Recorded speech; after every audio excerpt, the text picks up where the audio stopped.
Quand on parle d'Agar et de Sarah, on ne parle pas là d'une concurrence, ni d'une exclusion. Amen. Mais de discernement des alliances, des temps et des types de prospérité que Dieu a volontairement déposés dans les deux fils d'Abraham. Ce qui fait que le chrétien qui a un problème avec Ismaël va manquer de beaucoup de choses. J'ai donc conclu que dans la promesse, Abraham ne devait pas avoir 12. Abraham devait avoir 24 tribus. Abraham ne devait pas avoir 12. Abraham devait en avoir 24. Est-ce que vous savez que Ésaü, qui est devenu Édom, a eu aussi 12?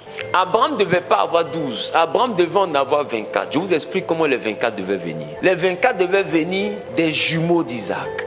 Et Abraham va chercher une esclave. Il lui fait un enfant. Et quand Dieu est sur le point de faire l'alliance, le document est là. Dieu veut signer avec Abraham. Maintenant, Abraham fait intervenir un enfant. Abraham dit à Dieu, tu me parles d'Isaac, mais Ismaël, que Ismaël vive devant ta face. Dieu dit, ah ouais. Donc en ce qui concerne Ismaël, je t'ai exaucé. Il va avoir 12. Donc c'est Abraham qui dit à Dieu, et Dieu divise, parce que normalement dans la journée il y a combien? Il y a 24. Dans le ciel il y a combien de vieillards? Il y a 24. Et dans le sein d'Abraham, qui nous envoie au ciel, il doit avoir aussi 24. Parce que les 24 là vont permettre à Abraham de régner sur les 24 heures de la journée et connecter ses 24 fils aux 24 vieillards. Donc c'est ce que Dieu voulait faire. Donc quand il présente Ismaël, Dieu dit ok, donc on va donner 12 à Isaac, 12 à Ismaël. Cependant, comme c'est Isaac qui est l'enfant de la promesse que j'avais prévue, c'est lui qui va faire naître le Messie. Ce qui fait d'Isaac les 12 plus le Messie, ce qui fait 13. C'est la raison pour laquelle, quand le Messie arrive, il prend les 12 fils de Jacob et lui, il s'ajoute à eux et ils se sont promenés à 13.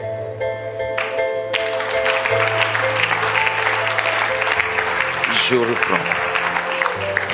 Et vous remarquerez que Jacob va avoir pas 12 enfants, 13 enfants, mais 12 fils. Et le 13e enfant, c'était une femme qui s'appelait Dina. Pourquoi Dina est une femme? Dina est une femme parce qu'Abraham doit avoir 12 par Isaac, mais Isaac doit faire venir le Messie. Alors Dina est présente auprès des 12 parce que Dina devient l'épouse qui permet à Christ de devenir le 13e. On est dans la science, hein? On réfléchit beaucoup, hein? Pourquoi Dina devient l'épouse? Parce que Dina est le maillon de la maison de Jacob qui permet à nous païens de rentrer en alliance. Parce qu'ils ne peuvent pas marier de femmes païennes. Mais Dina est la seule qui allait marier un païen qu'on appelle Job. Le 13e enfant de Jacob, Dina, c'est la femme de Job. Job n'est pas un juif. Job, c'est un fils de l'Orient. Et les fils de l'Orient sont des Ismaélites. Même jusqu'à aujourd'hui. Donc Dina est la version Jacob chez les fils de l'Orient. Et c'est à cause de Dina que le Dieu d'Abraham a béni Job.